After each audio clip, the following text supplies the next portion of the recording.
I'm standing in the doorway of my parents' kitchen, holding a tray of Christmas cookies my mom asked me to bring in from the garage freezer. Sugar cookies shaped like snowflakes and reindeer, the ones she's made every year since I was a kid. The same cookies I helped Emma decorate when she was little, when she'd get more frosting on her face than on the actual cookies. And there they are. My sister Emma and my husband David.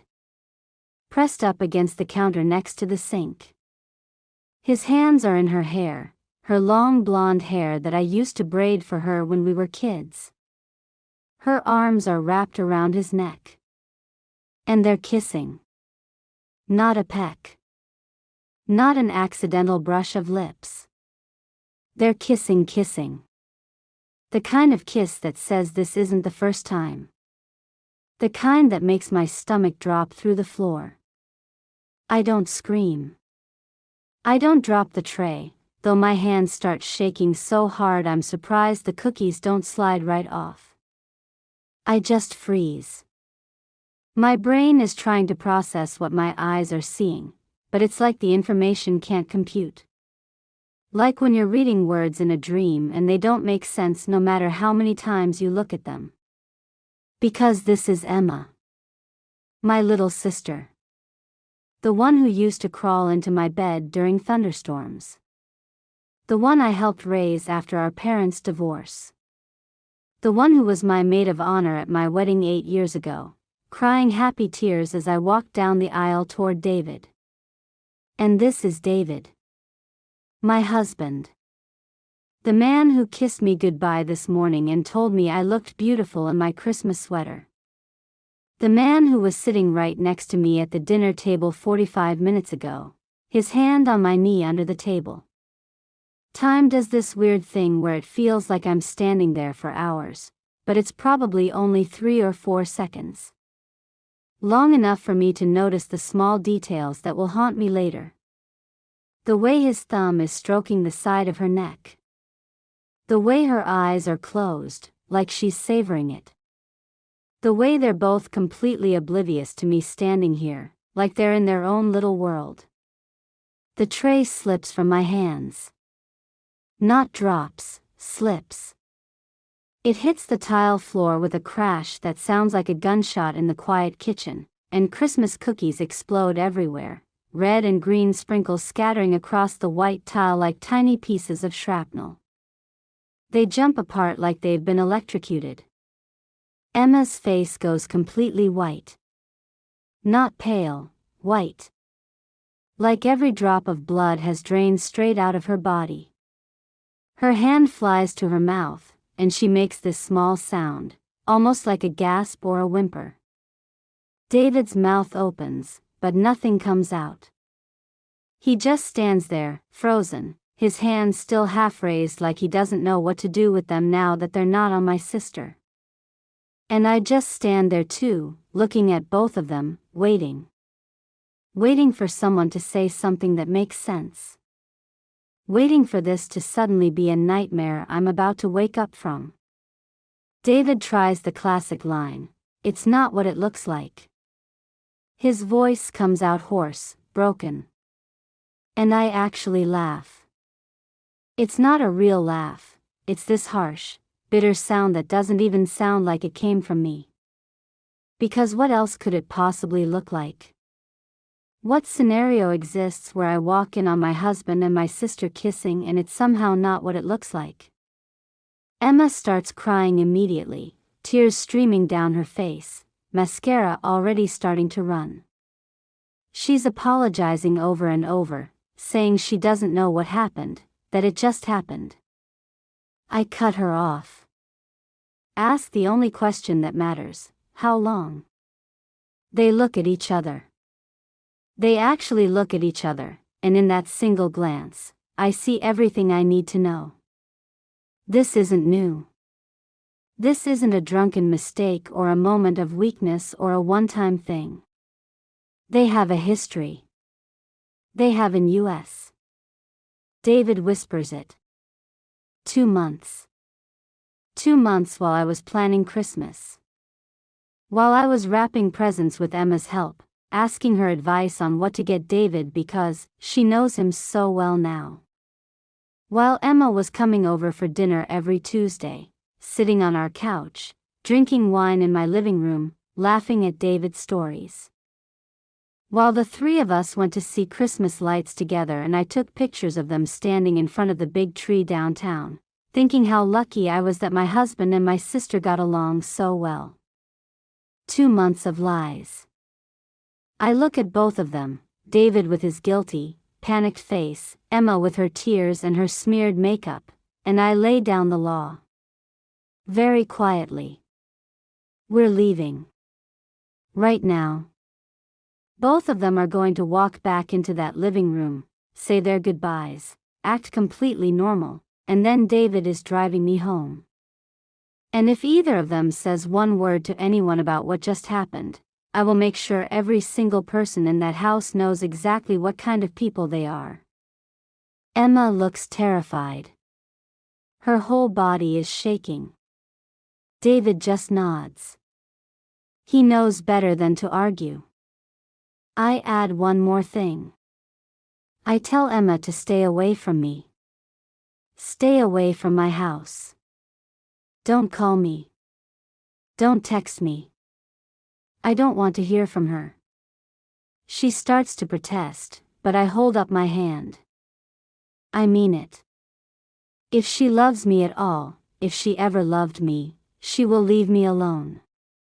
Then I turn around and walk back toward the living room. My legs feel like they're going to give out, but I keep walking. One foot in front of the other. Mom asks where the cookies are. I tell her I dropped them. I say I'm not feeling well. David and I are going to head home. She's immediately concerned, but I insist I'm just tired. It's been a long day. We say our goodbyes. We hug people. We smile and wave as we walk out to the car. And the entire time, I feel like I'm watching myself from somewhere else. Like I'm floating above my body, watching this woman who looks like me go through the motions of leaving her family's Christmas celebration like everything is fine. But nothing is fine. The car ride home is silent. Completely silent. David's hands grip the steering wheel so hard his knuckles are white. I stare out the window, watching houses decorated with Christmas lights blur past. Families inside, celebrating. Having normal holidays. Living normal lives. When we get home, I go straight to the bathroom and lock the door. And that's when I finally let myself fall apart. I slide down the wall and sit on the cold tile floor, and I cry. Not pretty crying. Ugly, gut-wrenching sobs that make my whole body shake. I don't know how long I sit there. Long enough that David knocks on the door, begging to talk, trying to explain. I tell him to go away. He keeps trying, saying it's complicated, that he needs to explain. Finally, I threaten to call my parents and tell them everything if he doesn't leave me alone. That shuts him up. Eventually, I get up. Wash my face. My eyes are red and swollen. I look like I've been hit by a truck. I feel like it too. I go into the bedroom and lock the door. Lie down fully clothed and stare at the ceiling. 2 months, they said. 2 months of betrayal. 2 months of lies. But something doesn't add up. Emma's breakup was in June. That was 6 months ago. The way they looked at each other tonight, the comfort level, the familiarity, that doesn't develop in 2 months. They're lying. I know they're lying. 2 months is what they're admitting to because it's the minimum they think they can get away with. But the truth is worse. I can feel it. And I'm going to find out exactly how much worse. Let me back up. Because to understand how devastating this betrayal was, you need to understand who Emma was to me. Who she'd always been. Emma is 4 years younger than me. When we were kids, that age gap meant I was basically her second mother. Our parents got divorced when I was 12 and she was 8, and Mom had to work 2 jobs to keep us afloat. So I was the one who made sure Emma did her homework. I was the one who taught her how to ride a bike, who stayed up with her when she had nightmares, who braided her hair before school every morning. We were close. Not just sisters, best friends. I remember when she was in high school and got her heart broken for the first time by some boy named Tyler. She called me at college, sobbing so hard she could barely breathe. I drove 3 hours to come get her, brought her back to my dorm, and we ate ice cream and watched romantic comedies until she fell asleep on my futon. That was us. That was our relationship. When I got engaged to David, Emma was the first person I told after calling my parents. She screamed so loud I had to hold the phone away from my ear. She helped me pick out my wedding dress, threw me a bridal shower, and stood next to me at the altar as my maid of honor. I have this photo from the reception, Emma and me, our arms around each other, both of us laughing at something. I had that photo on my bedside table until about a week ago. So yeah. Emma wasn't just my sister. She was my person. And David? God, I thought I knew David inside and out. We met 9 years ago through mutual friends at a barbecue. He was funny, kind, stable, all the things you hope for but don't always find. He wasn't flashy or overly romantic, but he was solid. Reliable. We dated for a year before he proposed. Got married a year after that. And it was good. Really good. We had our issues like any couple, but we worked. We fit. We'd been trying to start a family for about a year. Nothing was happening, so we'd both done some preliminary fertility testing. My doctor mentioned that it might be an issue on my end, something about my hormone levels being slightly off, and we had a follow-up appointment scheduled for January to discuss options. David was supportive. Patient. Or at least, that's what I thought. Looking back now, I wonder if he was already planning his exit strategy. Emma had been dating this guy Jake for 3 years. Nice enough guy, kind of boring, worked in accounting. They broke up last June 15th, to be exact, right after her 29th birthday. She was devastated. Absolutely wrecked. David and I, of course, were there for her. We had her stay with us for a week because she said her apartment felt too empty. During the day while I was at work, David was home. He does consulting from home a few days a week, so he and Emma would hang out. Watch TV, talk, order lunch. I thought it was sweet that they were bonding. God, I was so stupid.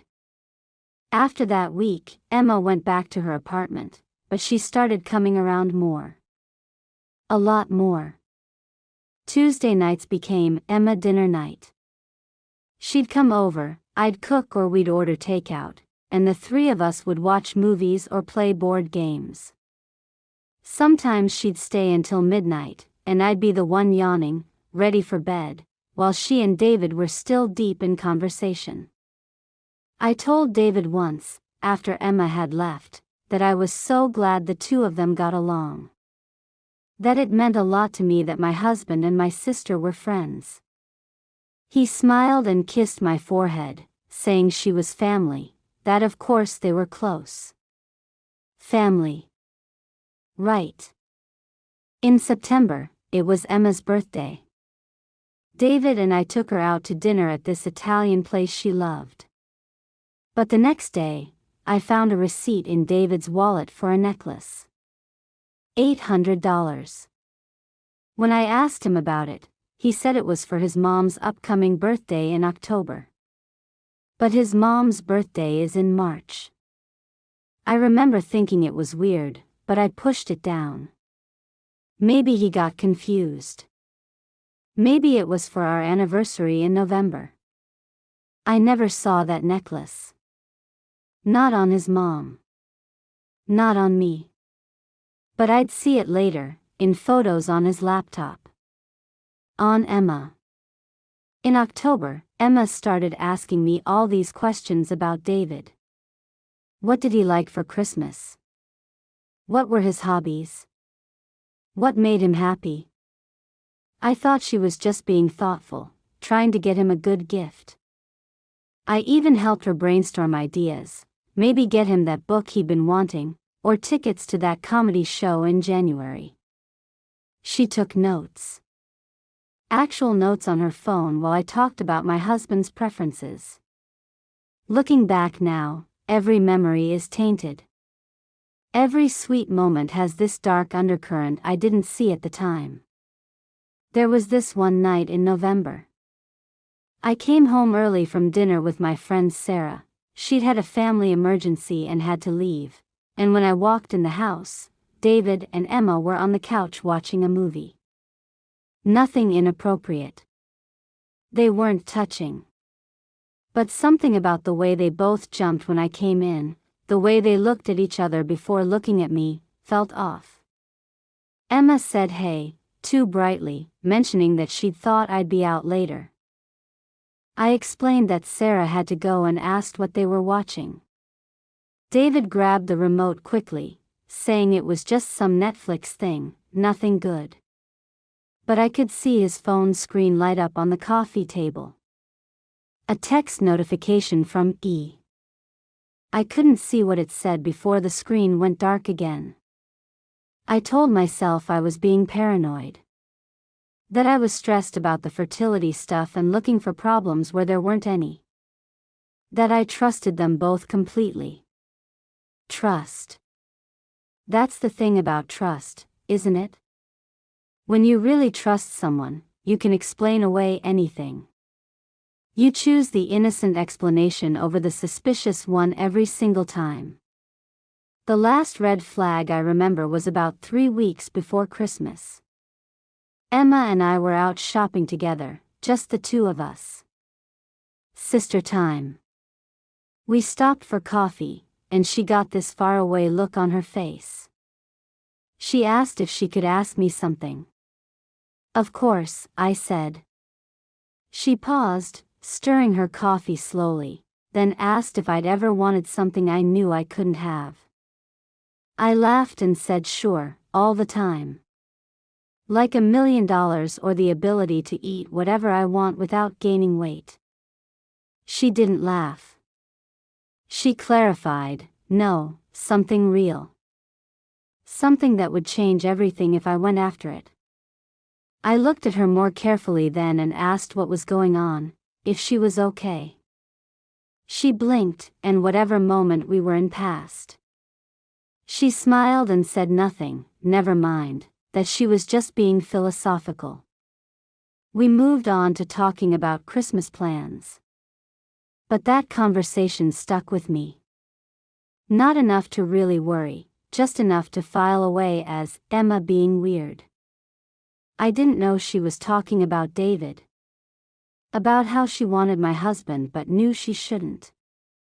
I didn't know that by the time we had that conversation, she and David had already been sleeping together for months. That they'd already said, I love you, to each other. That they'd already started planning a future that didn't include me except as collateral damage. The signs were there. All of them. But I was so confident in the foundation I thought we'd built, that I just didn't see it. I don't sleep that night. Not even close. My mind won't stop. It's like a movie playing on repeat, except the movie is every interaction I've witnessed between David and Emma over the past few months. Every dinner. Every hangout. Every casual touch that I'd written off as friendly. 2 months, David had said. Since October. But Emma's breakup was in June. 6 months ago. And the way they looked at each other, that wasn't 2 months of familiarity. That was deeper. More comfortable. When the sun finally starts to come up on December 26th, I feel like I've lived a year in one night. My eyes are dry and burning. My head is pounding. I shower, letting the hot water run over me for longer than necessary. As if I can somehow wash away what happened. When I finally come out of the bedroom around 9, the house is quiet. David's asleep on the couch, curled up in an uncomfortable-looking position, still wearing his clothes from yesterday. I make coffee. My hands are shaking. Everything feels surreal. My phone shows 23 missed calls. 17 from Emma. 4 from David. 2 from my mom asking if I'm feeling better. Emma's text started last night around 10 and continued until almost 4 in the morning. I don't read them all, just scroll through, catching phrases. Please talk to me. I'm so sorry. I hate myself. I turn my phone face down and focus on my coffee. David wakes up around 9:30. I hear him moving in the living room. His footsteps coming toward the kitchen. He stops in the doorway when he sees me sitting at the table. He looks terrible too. Good. We stare at each other for a long moment. He's the one who breaks the silence, saying we need to talk. That he needs to explain everything. I don't look at him when I respond. I tell him he has 10 minutes. And he better tell me the truth this time because I'm done with lies. He sits down across from me, and that's when I notice he's been crying. His eyes are red, his face is blotchy. He starts with how it began. According to him, it was October. Emma had come over for one of her Tuesday dinners, but I had to work late. She was upset about something, her job, her life, being lonely. They'd talked. Really talked. And she'd kissed him. He admits he should have stopped it right there. Should have told me immediately. But he didn't. He kissed her back. And from there, it spiraled. I ask him how many times. How many times did they sleep together? He hesitates. Finally, he says he doesn't know exactly. Maybe 6 or 7 times. 6 or 7 times. My husband had sex with my sister 6 or 7 times, and he can't even keep count. I ask where. He lists them like he's reciting a grocery list. Her apartment, mostly. Our house that one time when I was at Sarah's. Once in his car after they went to get coffee. In his car. They had car sex like teenagers while I was at home. I ask about the necklace. The $800 necklace I'd seen the receipt for. The one Emma was wearing yesterday. He admits it. He bought it for her birthday in September. But something still doesn't add up. September was before October. Before the affair supposedly started. I point this out, and I watch his face carefully. He stammers. Says he meant he bought it in October, but the receipt must have been from September when he was looking at it. Or maybe, he's getting confused about the timeline. He's lying. I can see it. I lean forward and ask him again. When did this really start? Not when did you first sleep together, when did you develop feelings for my sister? He won't meet my eyes. Says it doesn't matter when the feelings started, that the physical affair was only 2 months. But it does matter. It matters that he's still lying to me. I tell him I need to see his phone. Right now. He panics. Says there's nothing to see, that he deleted everything. But I insist. If he wants any chance of fixing this, he needs to show me his phone right now. He reluctantly hands it over, and I start looking. He's right, the text thread with Emma is mostly cleared out. But I scroll up further, past where he deleted things. The texts go back further than October. Much further. June. July. August. September. Messages that survived somehow. June 27th. I can't stop thinking about last night. July 15th. When can I see you again? August 3rd. I love you too. I love you too. In August. 3 months before the affair allegedly started. I look up at him, holding the phone, showing him his own messages. I ask him again. When did this really start? And that's when his face crumbles. That's when he finally stops lying. It started in June, he admits. Right after Emma's breakup. That first week when she stayed with us. Something happened between them when I was at work one day. They tried to stop it but they couldn't. It's been going on for 7 months, not 2. 7 months. Half a year of betrayal. Half a year of lies. I feel like I've been punched in the stomach. 2 months was devastating. 7 months is incomprehensible. I ask what else he's lying about. What else haven't you told me? He swears that's everything. That the affair was 7 months, that they've been sleeping together regularly, that he developed feelings for her. But that's it. There's nothing else. I don't believe him. Every word out of his mouth has been a lie so far. Why would this be different? I hand him back his phone and tell him I need time to think. That I can't look at him right now. That he needs to leave. He asks where he should go, and I tell him I don't care. A hotel. His parents' house. Emma's apartment for all I care. Just not here. He starts to argue, to say we need to work through this together, but I cut him off. I tell him that after 7 months of lying to my face, after 7 months of sleeping with my sister, he doesn't get to tell me what we need to do. He needs to leave. Now. He goes upstairs to pack a bag. When he comes back down 20 minutes later, bag in hand, he tries one more time. Tells me he loves me. That he made a horrible mistake. That he'll do anything to fix this. I don't respond.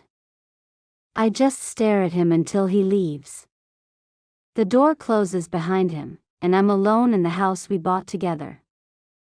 I sit back down at the kitchen table. Because I lied too. I'm not done looking. There's more to this story. 7 months is bad, but something tells me it's still not the whole truth. And I'm going to find out exactly what they've been hiding. The house feels different now that David's gone. Quieter. Emptier. But also somehow cleaner. Around noon, I realize that if there are messages on his phone, there might be more on his laptop. David does most of his work from home, which means he's on his computer constantly. And he left in such a hurry this morning that he didn't take it with him. It's sitting on his desk in the spare bedroom.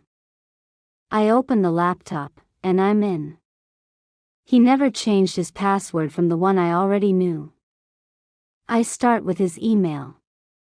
Search for Emma's name. 237 results. 237 emails between my husband and my sister. I feel sick before I even start reading. The earliest one is from June 18th, 7 months ago. A week after Emma's breakup.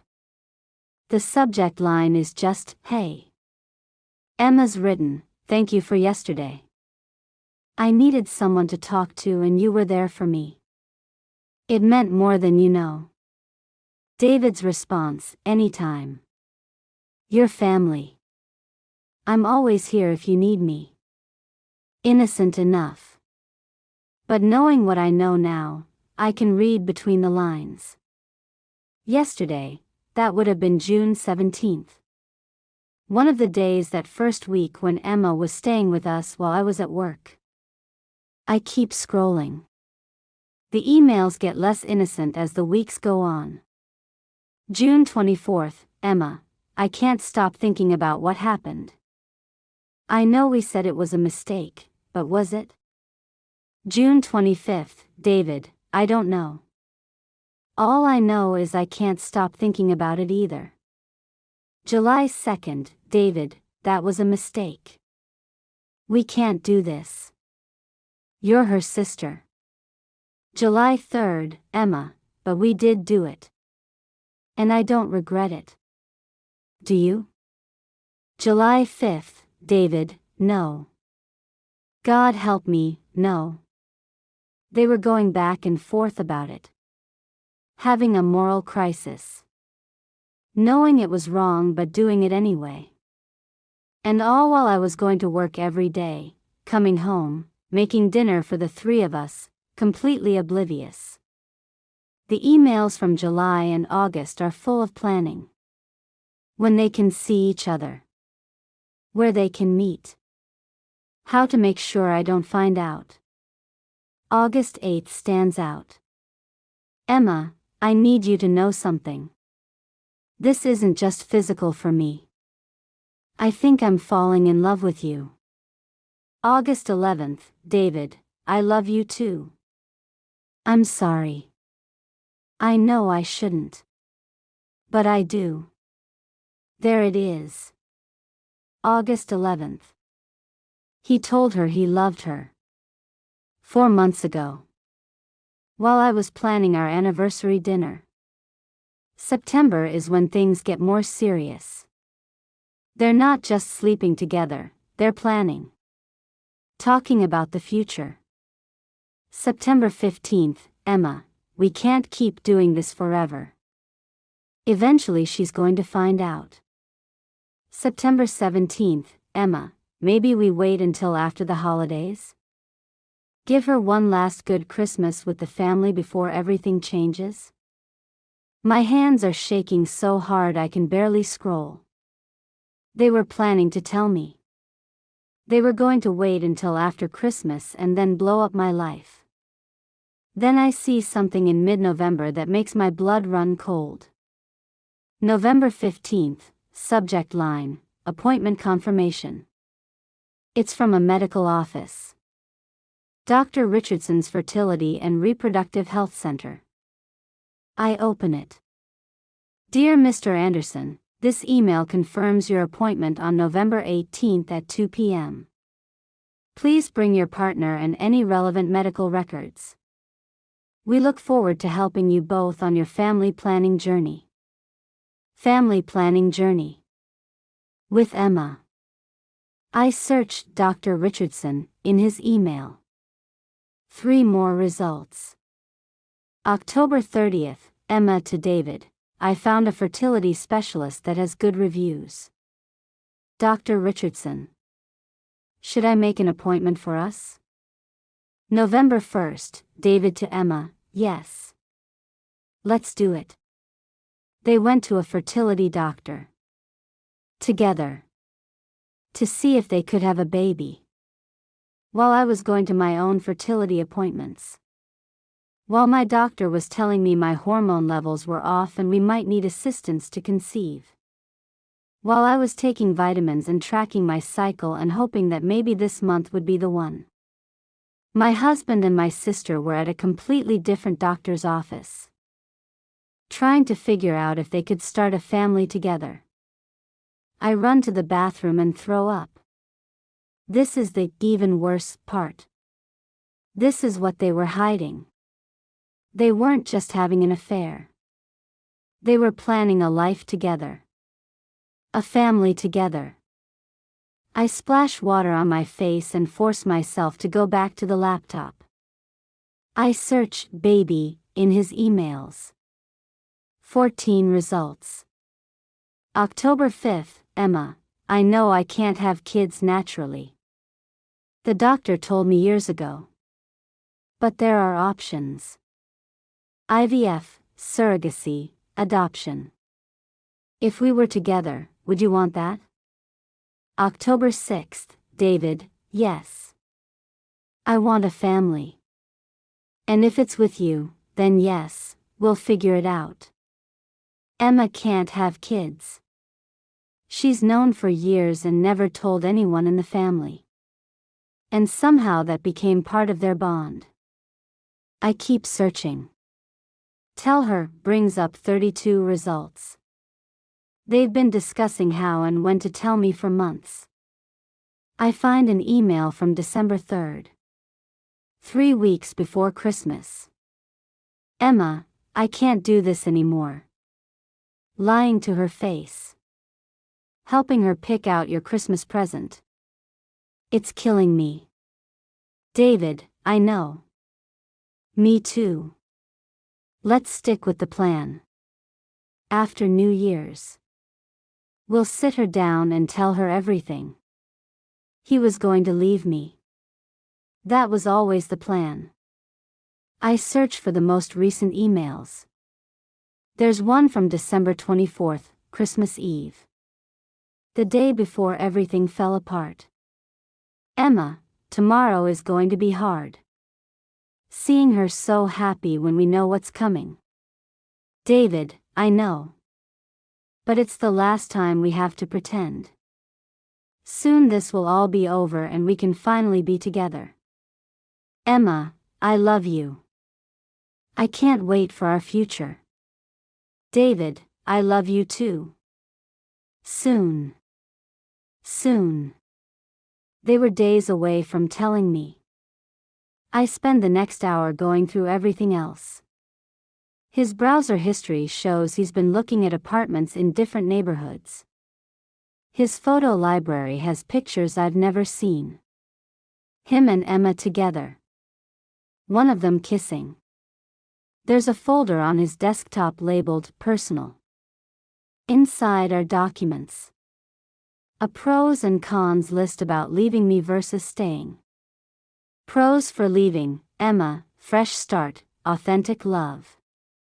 Cons for leaving: hurting her, family fallout. He literally made a spreadsheet about whether to stay married to me. And Emma won. There's also a draft email. Addressed to me, dated for January 2nd. The breakup email he was planning to send after they told me in person. I close the laptop.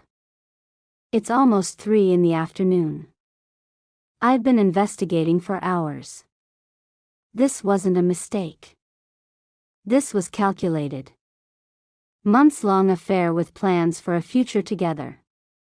They went to doctors. They looked at apartments. They were building a life together while dismantling mine. My phone rings.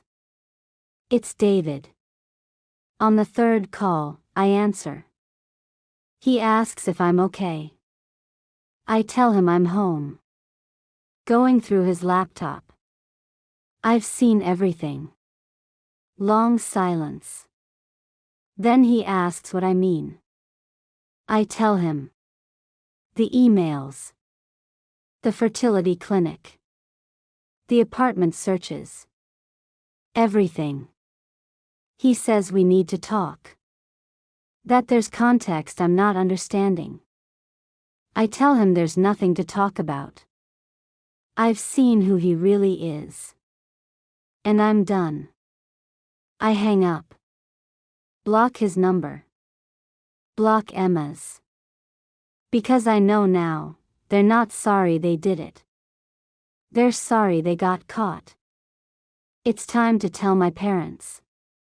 Around 4 in the afternoon, David shows up at the house. He appears in the doorway looking panicked. I don't say anything. Just turn the laptop screen toward him. The fertility clinic email. I watch his face go pale. I tell him I don't want excuses. I want the truth. And if he lies one more time, I'm driving to my parents' house right now. He sinks into the chair and deflates. All the fight goes out of him. He starts from the real beginning. It was June 15th, Emma's birthday. The day she and Jake broke up.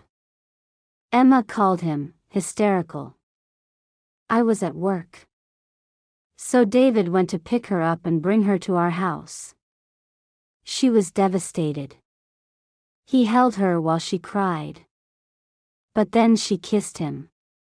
He swears he pushed her away at first. But she kissed him again.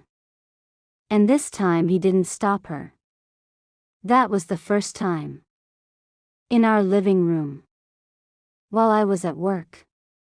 I ask if they slept together that day. He nods. Yes. That first day. But Emma didn't see it as a mistake. She told him she'd had feelings for him for a long time. Years, maybe.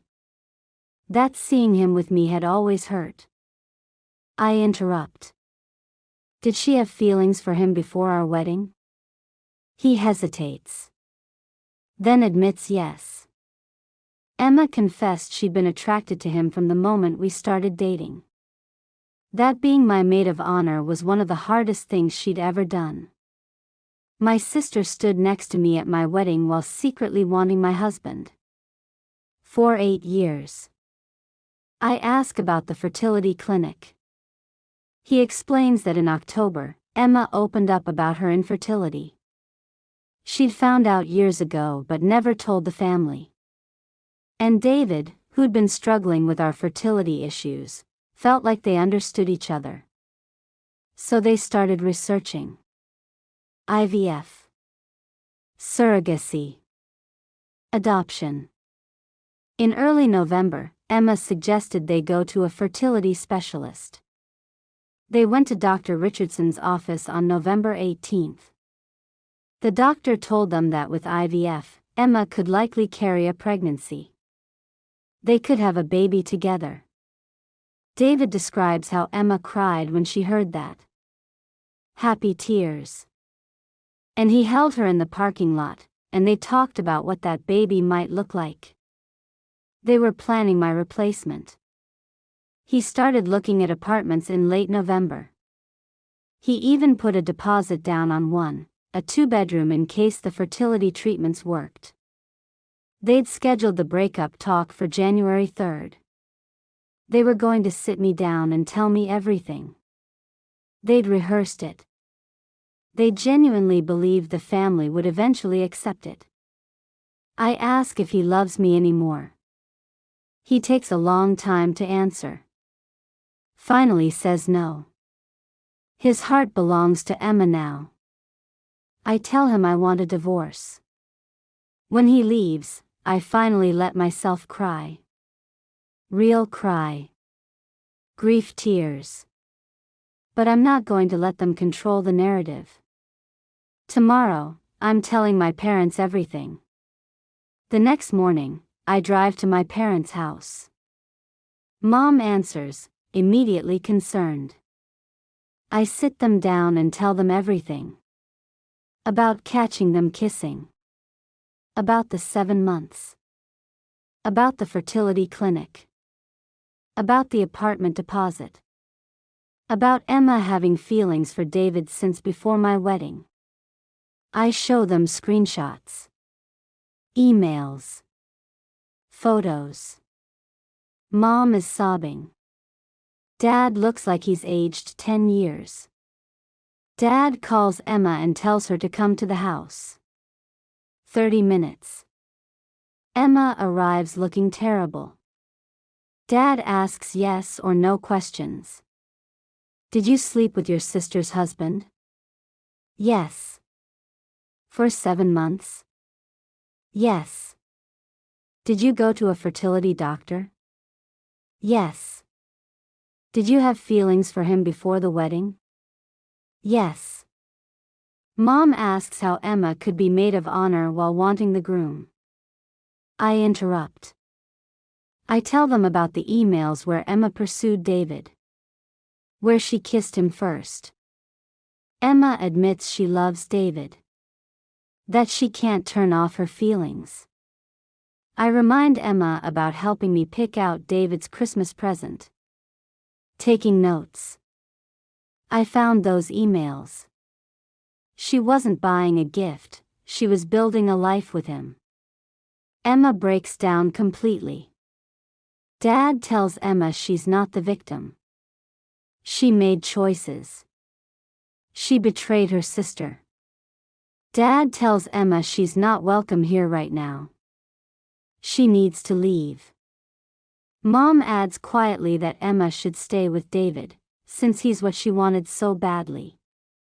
Emma realizes she's lost everyone. She leaves crying. Around noon, my phone rings with calls from extended family. Word is spreading. Some are supportive. Others suggest I should forgive her. Around noon, my phone rings with calls from extended family. Word is spreading. Some are supportive. Others suggest I should forgive her. I realize some people will always see Emma as making a mistake. Not hundreds of calculated choices over 7 months. The family I knew is gone forever. It's been 8 months since that Christmas day. 8 months since I walked into my parents' kitchen and watched my entire world crumble. A lot has changed since then. The divorce was finalized in September. It was ugly, expensive, emotionally draining, but it's done. David tried to fight me on everything. His lawyer painted me as vindictive. My lawyer presented the evidence, all of it, and the judge wasn't sympathetic. I got the house. Most of our savings. And my freedom. David and Emma are still together. That surprised me at first. I thought once the excitement was gone, they'd fall apart. But they didn't. They moved into that apartment David had put a deposit on. The 2-bedroom one.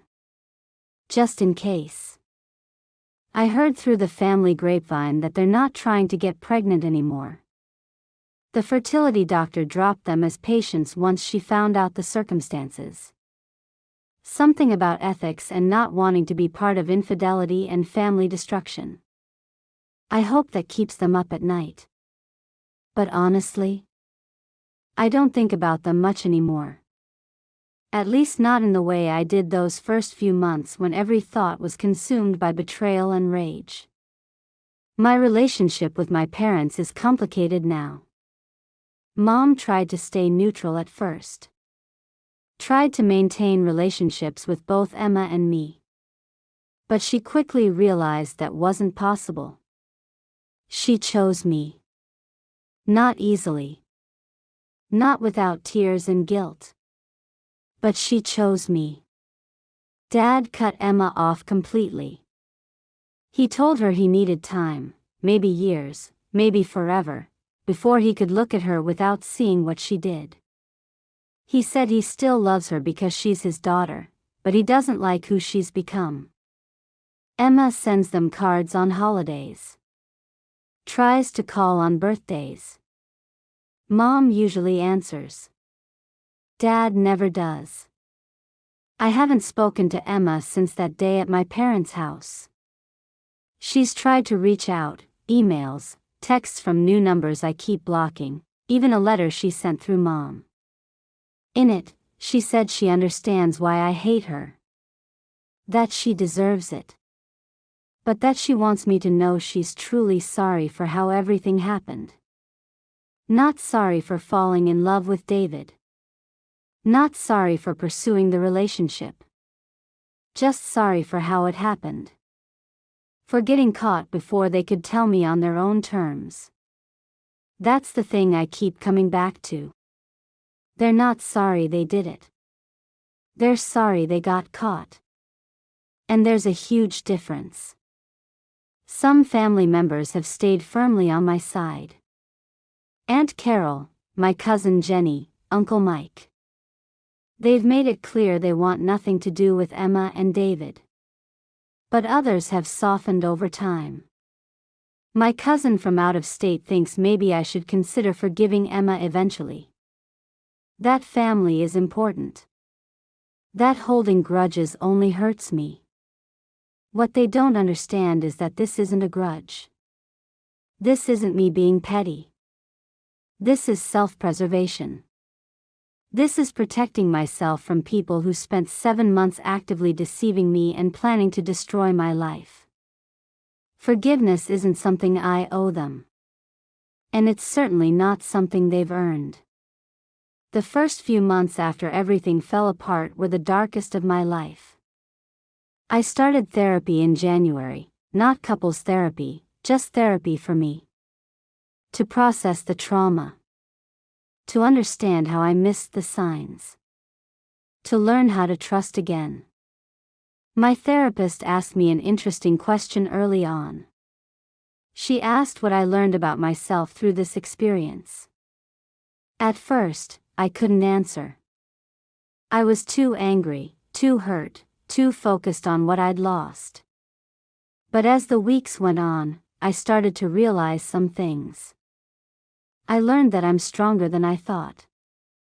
That I can survive something I genuinely believed would kill me. That I can wake up every morning in a house full of memories and choose to keep living anyway. I learned that the people you love most can hurt you the worst. That the trust you build over years can be destroyed in seconds. That family isn't always safe, no matter how much you want it to be. But I also learned that I can rebuild. That I can create a new life that doesn't include the people who destroyed the old one. That I can be okay, maybe even happy, without them. I moved out of the house in May. Even though I got it in the divorce, even though it was legally mine, I couldn't stay there.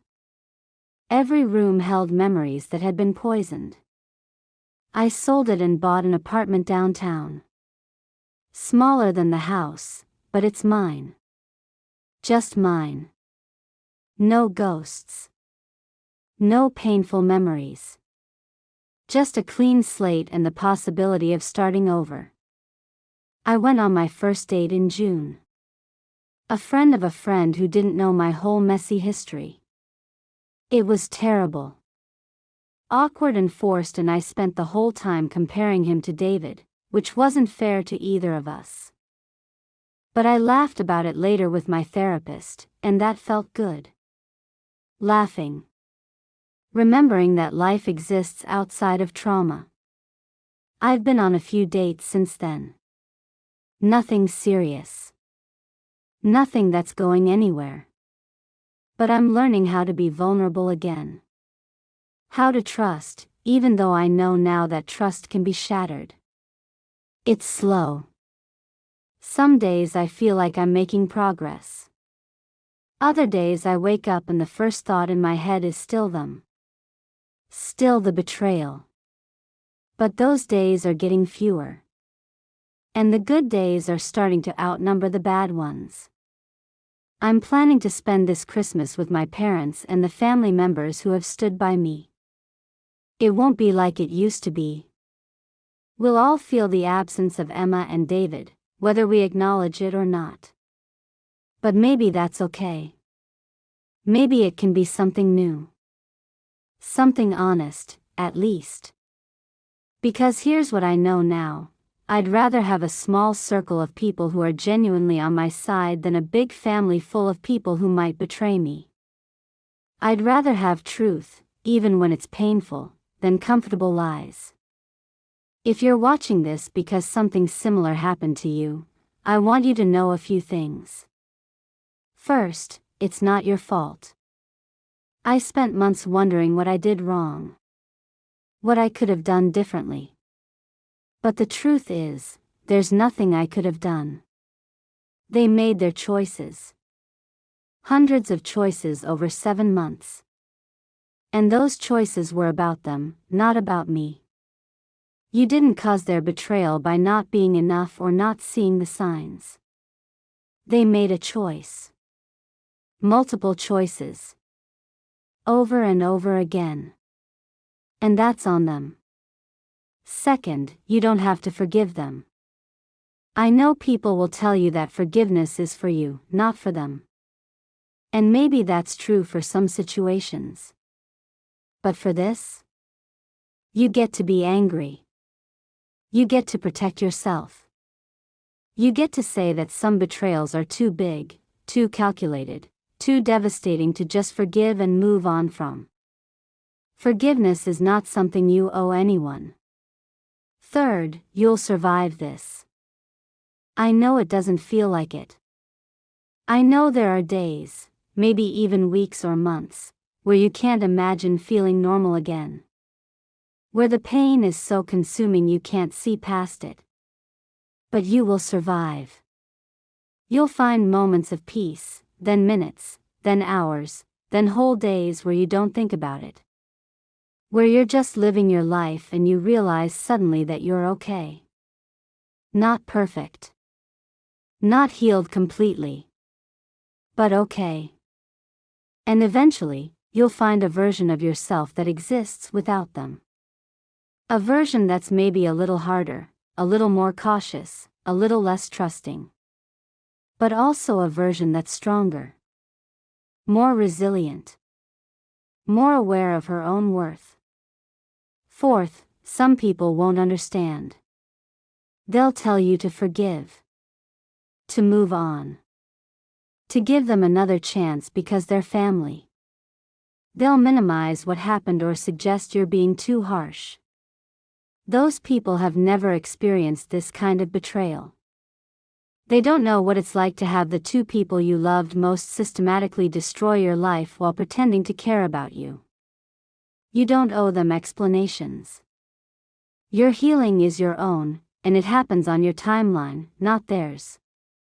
And finally, you're allowed to be happy again. I know that sounds obvious, but I struggled with this. I felt guilty every time I laughed or enjoyed something or had a good day. But happiness isn't a betrayal of your trauma. It's proof that you're surviving it. That they didn't destroy you, even though they tried. That you're building a life that exists beyond what they did to you. You're allowed to move on. You're allowed to date again. You're allowed to trust again, even if it takes time. You're allowed to have a full, rich, joyful life that doesn't include them. Because here's the truth, they don't get to win. They don't get to take everything from you and leave you with nothing. They took your trust and your innocence and your sense of safety. But they don't get your future. That's still yours. And you get to decide what it looks like. As for me, I'm still figuring it out. Still learning how to be this new version of myself. Still having good days and bad days. But I'm also okay. More than okay, actually. I have my own apartment that no one has tainted. I have friends who showed up for me when everything fell apart. I have parents who chose me even though it cost them their other daughter. I have a therapist who's helping me work through the trauma. I have a future that's uncertain but entirely mine. And most importantly, I have myself. The version of me that survived the worst thing I could imagine. The version that didn't break, even when everything around me was breaking. I don't know if I'll ever fully trust someone again the way I trusted David and Emma. I don't know if I'll ever get married again or if I'll always carry this wound. But I know I'm going to be okay. I know I'm going to keep waking up every morning and choosing to live my life. I know I'm going to keep healing, one day at a time, one breath at a time. And that's enough. For now, that's more than enough. I wish I could tell you there's a happy ending to this story. That I've found new love or that Emma and David have gotten what they deserve. But real life doesn't work like that. Real life is messy and complicated. Emma and David are still together. My parents are still dealing with the fallout. I'm still healing. And all of those things can be true at the same time. The only real ending I can give you is this: I survived. I'm still here. And I'm going to keep being here, building a life that's mine, surrounded by people who actually deserve me. And if you're going through something like this, you're going to survive too. It won't be easy. It won't be fast. And it definitely won't be the story you thought you were living. But you'll survive. And one day, you'll look back at this moment and realize you're stronger than you ever knew. That's what they took from you: your innocence, your trust, your sense of safety. But that's also what you got back: your strength, your resilience, your knowledge of your own worth. And in the end, that might just be the greatest revenge of all. Not becoming bitter or broken, but becoming whole again. Becoming happy again. Becoming someone who refuses to let their betrayal define the rest of your life. That's how you win. And I'm winning. Slowly, painfully, one day at a time. But I'm winning.